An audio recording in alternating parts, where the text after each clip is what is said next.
So why do we cut holes in the top of our quarter panels? Well, that's where we're gonna run our exhaust through. How are we gonna do that?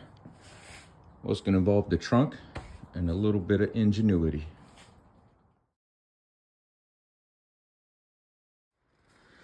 All right, yo, here's the template we're gonna use to cut out the exhaust holes. You can see it's kind of egg-shaped or teardrop, so we want the teardrop facing the rear.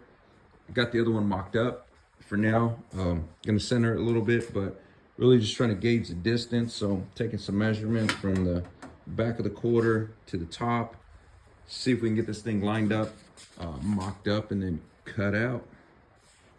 All right, here we go.